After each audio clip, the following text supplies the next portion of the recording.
Well, hello everyone, and welcome back to another very special episode in our Minecraft Fact series.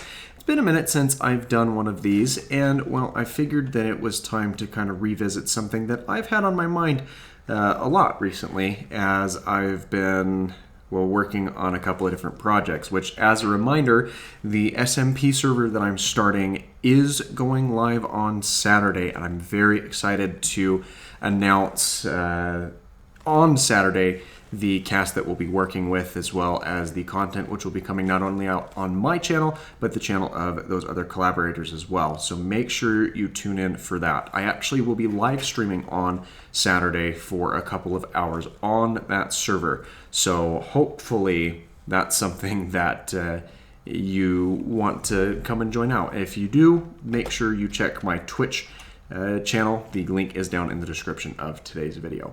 But let's get to the subject at hand. Over here in the distance, you see that there is an assortment of, well, seemingly random blocks. And I pose to you one singular question. All of these blocks have one thing in common with each other. Or all of these items, I should say, have one thing in common with each other. I'll give you a minute or two, or a second or two, to see if you can figure out what that commonality is. As you can see, we've got blocks from the overworld, a few blocks from the end, blocks from the nether, and that chest over there has a couple items in it as well, which we'll get into in just a little bit.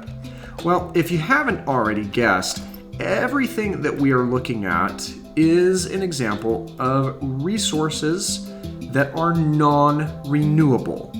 And I do have to give a bit of a caveat to what the definition of some of those are. So let's jump into them. First off, we have some very common, well-known overworld blocks. We have andesite, granite, diorite, and then a bunch of variations of dirt and dirt blocks. Of course, we have the coarse dirt over there, but all of these things are found very abundantly in the overworld. So yes, they are non-renewable resources, but it's highly unlikely that you're ever going to run out of these resources due to the vast expanse that exists within a Minecraft world.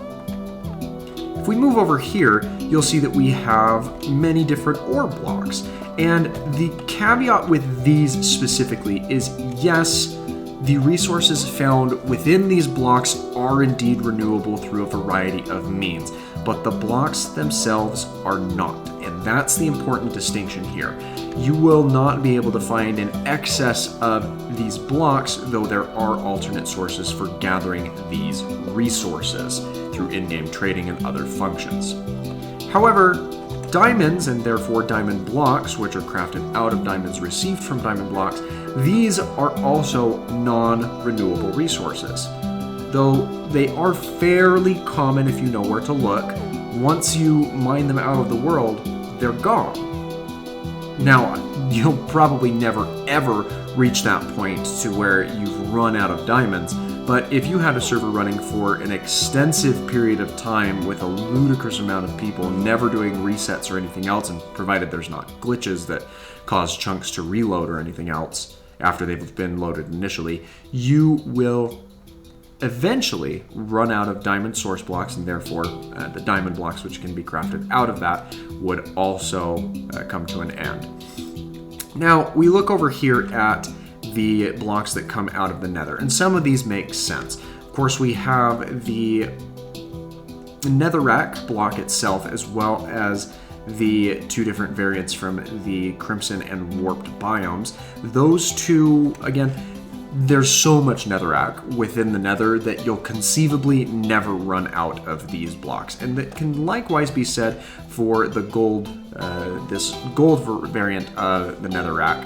As yes, this block in particular does have a conceivably limited resource, but it is not something that you really ever need to worry about running out of because of the vast expanse of what the nether contains. On the other hand, we have some of these other blocks. Well, I guess before we touch on these ones, I should talk about the quartz. The quartz block itself, again, falls into the same category as the nether gold ore, but the resources contained within do have various other means of being obtained. This one relatively recently with the introduction of piglin bartering. And that brings us to the final 4 blocks that you see before us. Of course, we have the Gilded Blackstone, which this is very, very rare, only generates within Bastion remnants. And you cannot find this anywhere else, and once it's gone, well, it's gone. This is a lot more restrictive of a resource within the game. You then have yourself some ancient debris, the netherite scrap that comes from that, the netherite ingots, and of course the netherite block crafted out of netherite ingots as well falls into that category of items that you will run out of at some point. And this last one, it's not super well known or used. I've talked about it a little bit in past episodes on this channel. We have the Lodestone. And the Lodestone, because it is crafted using a netherite ingot, if you were to sink every single netherite ingot into crafting this item, then yes, you would eventually run out of your ability to make or create this resource as well, despite the fact that it is made with chiseled stone from the overworld.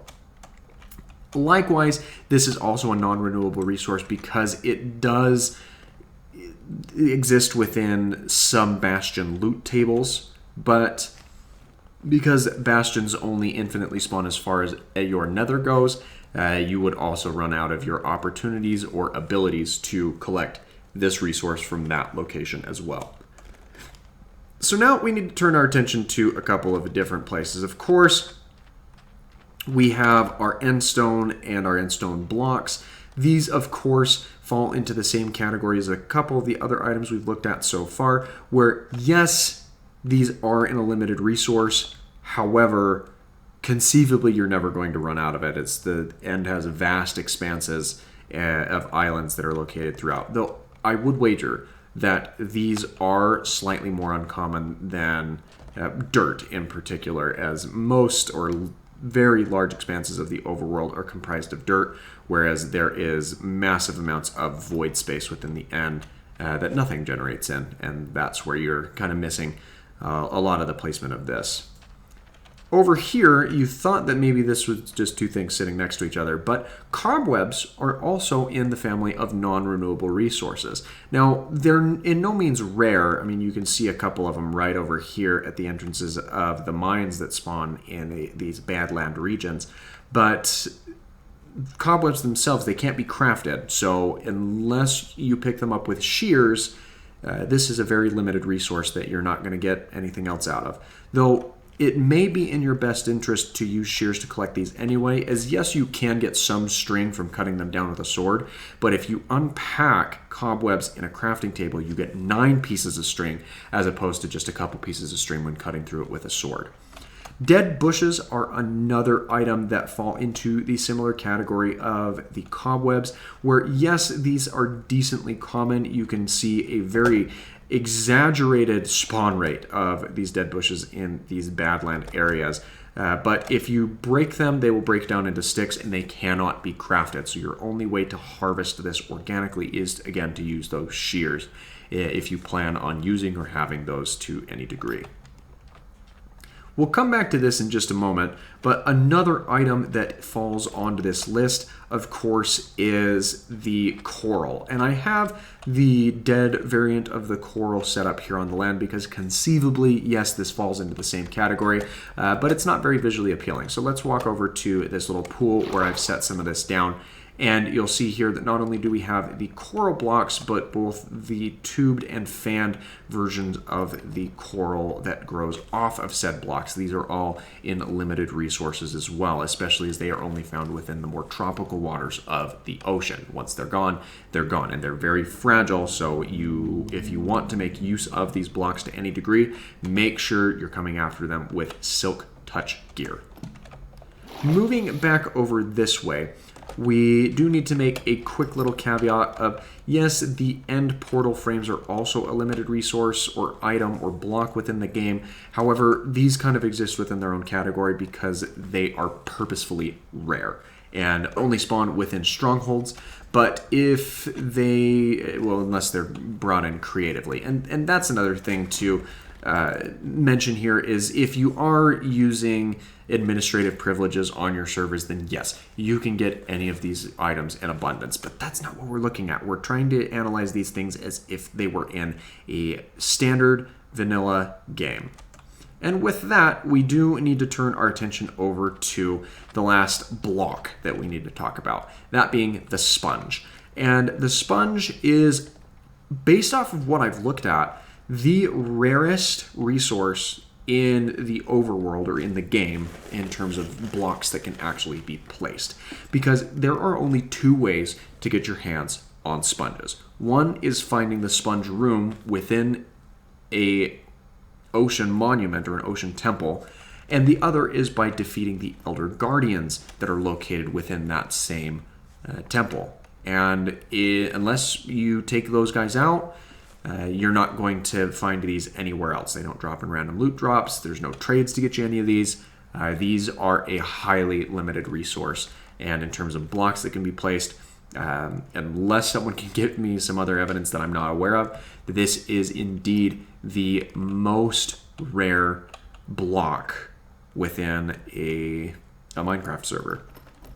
But now we can move on and talk about the contents of this chest. Now this chest does contain some items, of course items that can't be placed on the ground naturally, and thus we'll talk about it a little bit here. So as you can see, there are a couple of things in here that definitely fall into the rare category. And of the items in this chest, of course, it's got to go to the Enchanted Golden Apple. These things are absolutely the most rare item in the game, with the only real exception being made with the inclusion of some data packs, because there are some data packs that you can add to your game that allow you to craft this item. But unless you're playing with that, or if you're playing in a standard vanilla server, you only get a couple of these per world, and you gotta know where to look. You have to look in the right places, and a fair amount of luck is involved as well in finding this item. But the other items in this chest don't deserve to be written off. We have the variants of the horse armor, with the exception of the leather variety, because that can be purchased from villagers. But the iron, gold, and diamond variants of this horse armor also fit into that non-renewable resource category.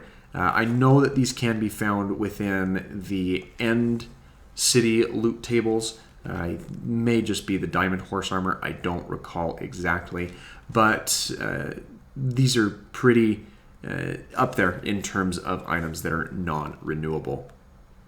We also have to take into consideration our netherite ingots and our netherite scrap. We touched on that a little bit when we were looking at the nether loot table over here to our left. And it also has to be taken into consideration that the heart of the sea and consequently the conduit are also non-renewable resources, because you have to find a wrecked ship that has a chest that contains that treasure map, and then that buried treasure has to contain the heart of the sea. And once you have the heart of the sea, you need to combine it with nautilus shells. Nautilus shells aren't on this list because yes, those can indeed be farmed, but the conduit itself, because it requires the heart of the sea, that makes it a limited resource. The only other items we have left to talk about are all things that subsequently come out of the nether. Of course, we have every type of netherite gear, both the armor and the different tool variants, and of course that kind of links into your netherite ingots as well. And the last item on this list of non-renewable resources, of course, is the Snout banner pattern. And that has to do with the same logic that we were talking about when we discussed the Lodestone over yonder. So those are, as far as my research was able to find, every single non-renewable source within, or non-renewable block within Minecraft. But do you feel like I missed anything? Because you may feel like there are a couple things that I left out, because there are certainly items on this list that I thought for sure were non-renewable resources, and turns out there's a couple of things that surprised me. So at some point there will definitely be a sequel to this video titled Things That You Think Are Non-Renewable in Minecraft but Actually Are. So be sure to be on the lookout for that, well, whenever I get around to making it. Hopefully it'll be within the next couple of weeks. But thanks again for watching. Be sure to let me know your thoughts in the comment section down below. Don't forget to subscribe for more daily content, and be sure to leave a like on today's video if you enjoyed it and or found it helpful and enjoyable. Until then, thanks again for watching. Don't forget to come find the grand reveal of my SMP project on Saturday. Follow me over on Twitch for live streams from that locale. And that's going to do it for me. So thanks again, and you have a great rest of your day. Bye-bye.